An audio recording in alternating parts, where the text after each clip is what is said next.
Você já ouviu falar em gastroenterite? É uma inflamação que atinge o revestimento do estômago e os intestinos grosso e delgado. Com os filhos agora mais tempo em casa pelos próximos dias, é possível, inclusive, ficar atento aos sinais de problemas no trato gastrointestinal da infância das crianças e dos adolescentes. Quem vai explicar mais sobre isso é o médico especialista em doenças do fígado e aparelho digestivo, Dr. Marcelo Nogara, que está aqui comigo.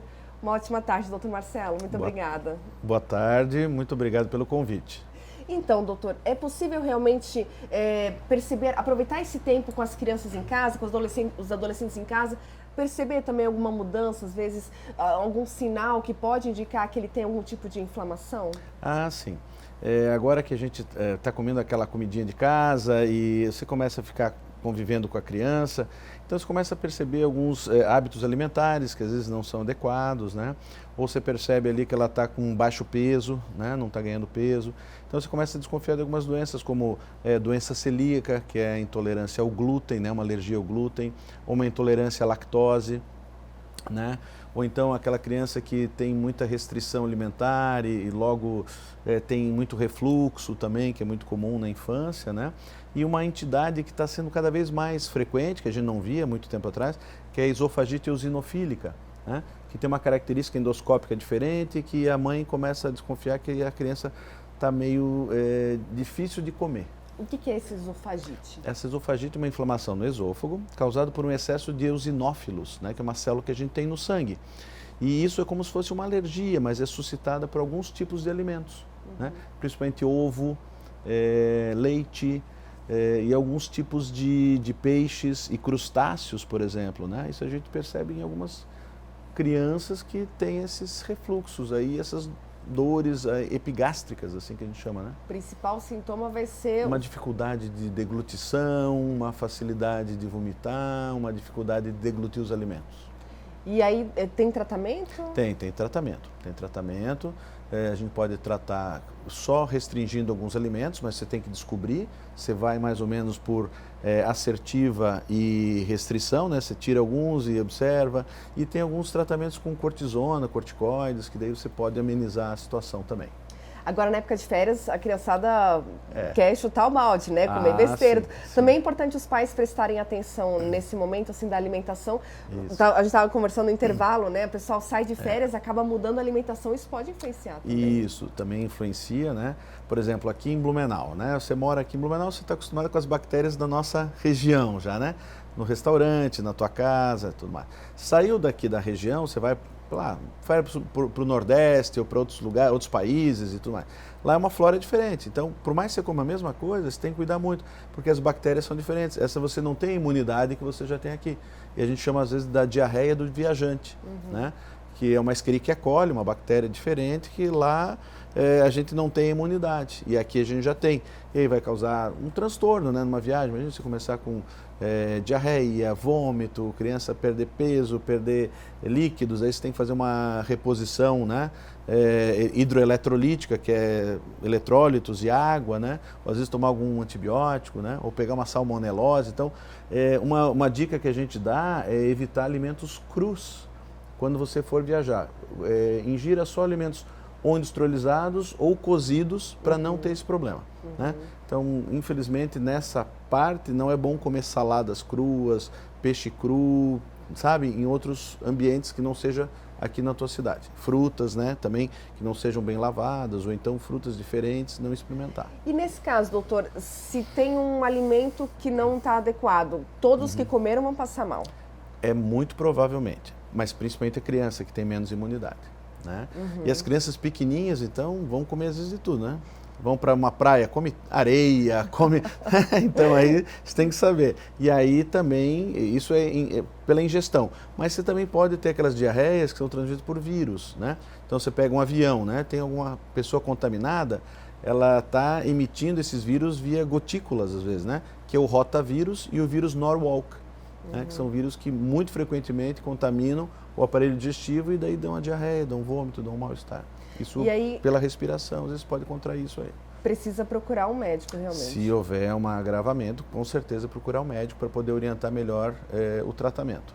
Quais são as mudanças e cuidados na alimentação que é preciso ter com crianças e adolescentes e que influenciam na vida adulta? Então, uma dessas doenças, assim, seria a celíaca, a intolerância à lactose, a esofagite eosinofílica, algumas doenças que a criança nasce com ela, né, que são atresia de vias biliares ou doenças do fígado, né, também, que às vezes são congênitas, nascem com a criança, ou às vezes no nascimento a mãe transmite para o neném, né, que são as hepatites B, hepatite C, né, são através do canal de parto, né. Isso mais tarde pode afetar. Então, celíaca, você tem baixo peso, não desenvolve bem na escola, não passa de ano, não tem atenção adequadamente, essas hepatites crônicas, né? Mais tarde, precisa muitos anos agredindo o fígado, então só lá pelos 20 anos é que vai aparecer, mas já contraiu lá na infância, né? Doenças autoimunes também. Então, lá com 20 e poucos anos, vai aparecer com cirrose. E aí as mães, puxa, mas meu filho nunca bebeu, não, né? Tem aquela lenda, né, que só tem cirrose quem bebe bebida alcoólica. Não é verdade. Você pode ter cirrose por hepatite B, hepatite C, doenças autoimunes e vai ter uma insuficiência do fígado. E depois vai terminar tendo que fazer algumas vezes transplante de fígado, né, que é uma dos carros-chefes aqui do nosso hospital que a gente trabalha, o Santa Isabel. A gente está falando de alimentação, mas engloba tudo, a questão da qualidade de vida, o exercício físico, Exato. né? Hoje em dia, o doutor percebe, assim, quem procura o consultório, realmente as pessoas estão mais preocupadas também em manter não só a alimentação saudável, mas também o exercício físico. Sim, uma qualidade de isso vida, tem né? muito, né? O exercício físico é muito importante, sem dúvida, né? A qualidade dos alimentos. Também, ao longo do tempo, né, por exemplo, a semente do trigo se modificou muito, né, então são totalmente mudados geneticamente, são muito transgêneros. Então, pessoas que não tinham alergia àquele tipo de glúten, hoje têm alergia ao glúten, porque o trigo já mudou, não é o mesmo lá de 1500, 1600, né, já é um trigo diferente. Tudo bem, ele é mais resistente, mas também o grão de milho também mudou, então a gente percebe mais alterações, né. Então, isso não tem muito como correr atrás, então a gente tem que maneirar.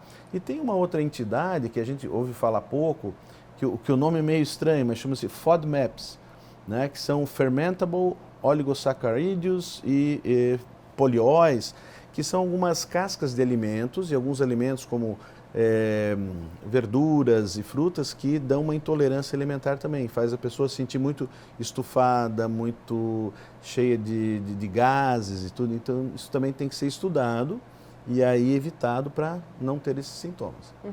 Qual a orientação que o doutor dá para os pais que estão em casa, estão com as crianças, em relação à questão da alimentação mesmo, dos cuidados, pensando no futuro também? Porque eu vejo que vai muito da educação desde criança, né? Eu lembro que na escola, na minha época, tinha salgadinho para vender, né? Na cantina da escola. Hoje em dia não tem mais isso. Certo. Mas também vai da educação agora desde criança, pensando no futuro desse adulto. Sim.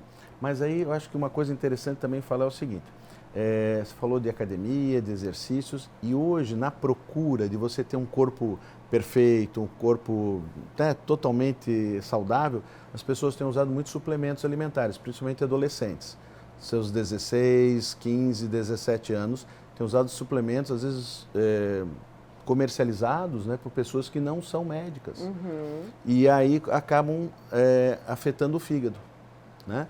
Então, um tipo de whey protein, um BCA que não é de qualidade, ou algum outro suplementos, esteroides, entendeu?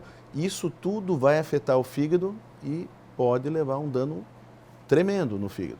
Então, é um alerta que eu faço assim, para pais e mães que agora estão com eles, observe se seu filho está usando muito suplemento alimentar.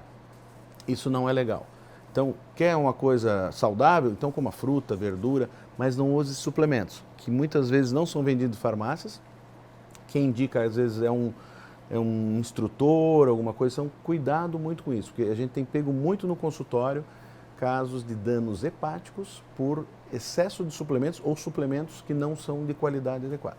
O profissional indicado para isso seria um clínico geral, então? Seria um médico do esporte para indicar isso, né?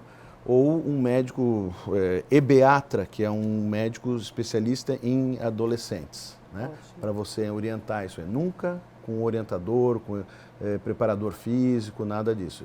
Cada um no seu lugar, né?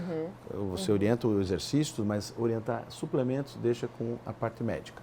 Porque se pensa daí no corpo, mesmo já na adolescência e... Exatamente, porque a cultura, né, de você ter um corpo forte, você ficar mais bonito e tudo. Se eu pudesse citar aqui um caso de um paciente que usou hormônio de cavalo, né? E aí ele ficou ictéreo, ficou amarelo durante 1 ano. Quase precisou trocar o fígado, ir para transplante, porque na ânsia de ficar forte mais rápido, por ser mais barato do que os suplementos tradicionais, usou um medicamento de uso veterinário e quase morreu. Então, isso a gente está vendo cada vez mais. Esse foi um, já teve outro depois. Então, isso é um alerta que a gente faz para pais e mães. Tá certo. Até é importante, né, agora que eles estão mais em casa, às vezes o pai e a mãe não sabem, né? Deus queira que não, mas o importante é estar perto, né? E agora as férias são essenciais para isso. Tá perto do filho, né? Tá muito tempo no quarto, passou o dia no quarto, né? Não está estudando, o que está fazendo, né? E acompanhar muito. Muito obrigada, doutor. Muito obrigada pela entrevista, ótimas orientações. Muito obrigado e uma boa tarde para todos. Obrigada.